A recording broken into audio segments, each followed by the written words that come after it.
Alhamdulillah. Nahmadu wa nusalli wa nusallimu ala rasulihil kareem wa ala alihi wa ashabihi ajma'in. Bismillahir Rahmanir Rahim. Today, inshallah, we will discuss, we will complete the sunnahs of exiting the bathroom. Come a little bit closer, everything is like just empty over here. Everybody's like really in the back.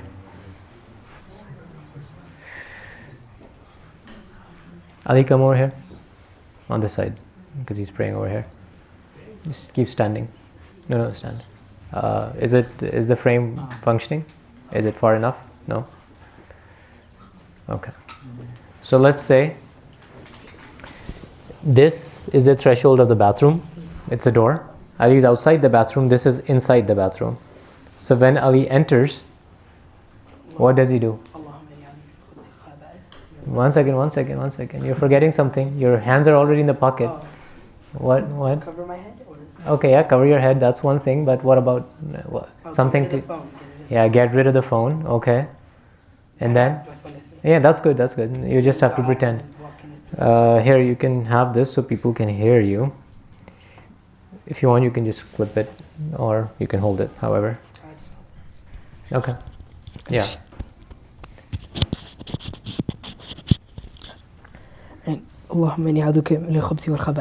Okay, and then he enters, and now that he's inside, imagine the door's closed. If there's the toilets over here, and with the lift.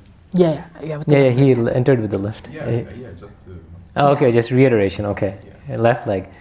The toilet. Let's just suppose it's over there. Let's say Ali has to go number 1. Okay. So, you could stand, you could sit. What would you choose? Sit down. Why? Because it's the sunnah. It's the sunnah, yes.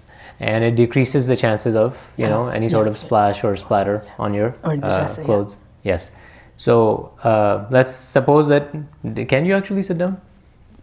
Can you pretend? Yeah, just just a little bit, if it's not too difficult. Yeah, so, while he's in this position, let's say Zaid comes and he starts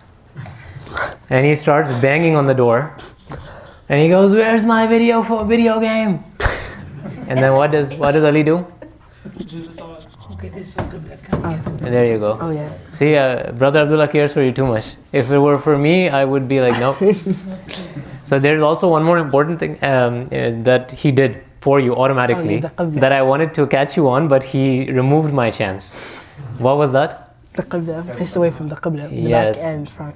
Yes, you cannot be facing the qibla directly, or you cannot have your back directly towards the qibla when we are using the bathroom. So let's say, stand up for 1 second. Let's say if it was like that, like this is how the toilet was, in your house or in the masjid, like over here. What do we do? A little bit tilted. Yes, very good. So then Zaid comes and he starts, "Brother Abdullah's candies have ended. You have so many in your pocket." What does he do? What do you do? You do not reply. But you can't cough, kind of as a sign of being, I'm all right, I'm okay inside, but stop banging on the door. Okay. Okay. All right. So go. So no, you got the message, and then you just left. Okay. So you can go back now. Jazakumullah. So once you're done with everything, there's one more thing we did not talk about. So we will inshallah talk about that as well. There's a procedure called istabra. What is that? Are there sisters over there? Yeah, the light is not on also. Okay, no? I think they're sisters. It's just they don't turn on the lights. Okay. So, because of the male anatomy, when a person is going number 1, it takes a while for him to be completely clean, like naturally clean, for everything to come out. So after a person is done, there are a couple things that scholars recommend to expedite the process. Instead of just waiting there and sitting there, what they can do is they can cough a little bit, because when you do this, the abdominal pressure increases. Yeah. So whatever's inside, it gets pushed out a little bit, so that the drops come out. That is one way. The other is, once a person is done, they just stand up and then they sit back down. So just standing up and sitting back down, that also increases the intra-abdominal pressure, also causes movement. So there's cleanliness that happens. So once that is done, now what do you do, Ali? Use water. Use water. Okay, very good. So we'll talk about the water at the end as well once more, inshallah. But let's complete the sunnahs first. But remind me, we're going to talk about the water. Yeah. Okay. Okay. So once that is done and he is complete, then what do you do, Ali? I get up. Okay. Yeah. Go ahead. This is the door, right? Okay. And what do you do now? Wash my hands. Yes. Very good. So you wash your hands, and then walk out the bathroom, say غفرانك الحمد لله الذي. Okay. Yeah. This is the door. Yeah. So غفرانك الحمد لله الذي أذهب one second. You're not outside yet. You're still inside, right? You take right foot outside. الحمد لله الذي أذهب عني الأذى وعافاني. Yeah, very good. MashaAllah. Jazakumullah khair. So he says the dua and he takes the right foot out. Jazakumullah. So this is basically the sunnah way. Is right now, Jazakumullah. When we were doing it yesterday, it seemed like a lot. But once a person does it like 5-6 times, it becomes muscle memory. Also, just spend little amount of time in the bathroom. Since the phone's not inside, we're probably going to get bored and we're going to exit anyways. So that's important. We do not take the phone inside. All right. Lastly, is there anything left? Yeah, I have a question.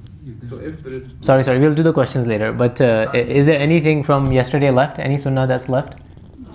Is it when you Sorry? use left hand to... Yes. Very good. So when we are cleaning ourselves, when we are still on the toilet, and we are cleaning ourselves, whether it's number 1 or number 2, which hand do we utilize? Left, yes. So anything that involves cleaning, whether it's cleaning the nose, cleaning our feet, anything that involves like cleaning a part that might not be clean, then we always use our left hand. And similarly, anything that involves purification or something pure that we are touching, we'll always use our right hand. So yes, left hand. Anything else that I may have missed? Yes. It's like when you're undressing, don't you have to say Bismillah? When you're undressing, like getting ready? undressing, yes. Undressing, yes, but you do it before you enter the bathroom. So once we are inside the bathroom, then we don't say the name of Allah out of reverence. Okay, I think we have covered them, alhamdulillah. About the water, just common sense, just really common sense. Let's say who is another young guy? Dr. Muhammad. Let's talk about Dr. Muhammad. Let's say Dr. Muhammad is coming inside the masjid, and he gets gifted by a bird. The bird just decides that it wants to do it right on his arm. So in Western folklore, it's good luck, right? It's a sign of wealth. Yeah, it's a sign of wealth. Okay, he got rich, and he got like really rich. It was an eagle. It wasn't even a bird. Okay, so let's just say he got like that on his hand. What would he do? Like, would he just grab a toilet paper and just, or like paper? Would he just clean it like that? Is that what he would do? They clean it with water. Yeah.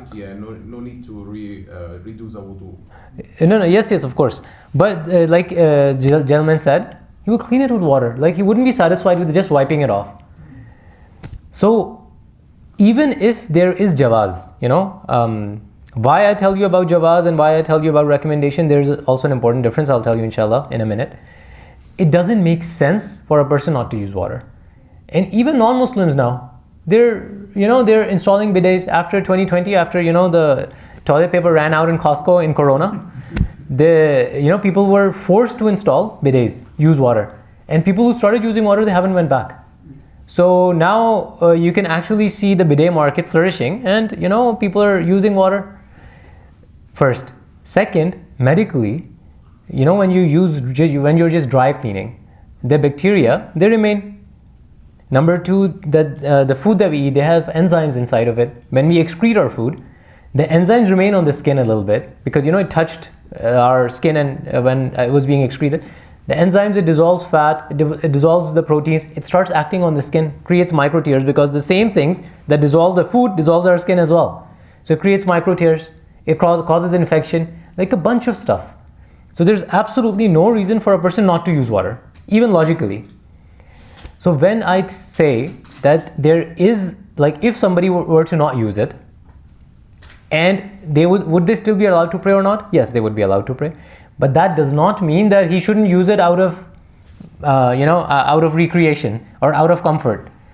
These things are told. So if somebody is in a position where he was not able to use water for some reason, just because he was not able to do something mustahab, something recommended, doesn't mean that he should miss prayer, which is fard. In that case, he will still pray because it is still fard and he has no reason to not pray. So he will still pray. But this is not something that one should just incorporate into his routine. So whenever we follow our religion, we have to realize we have to have this attitude, just like we have it in the world.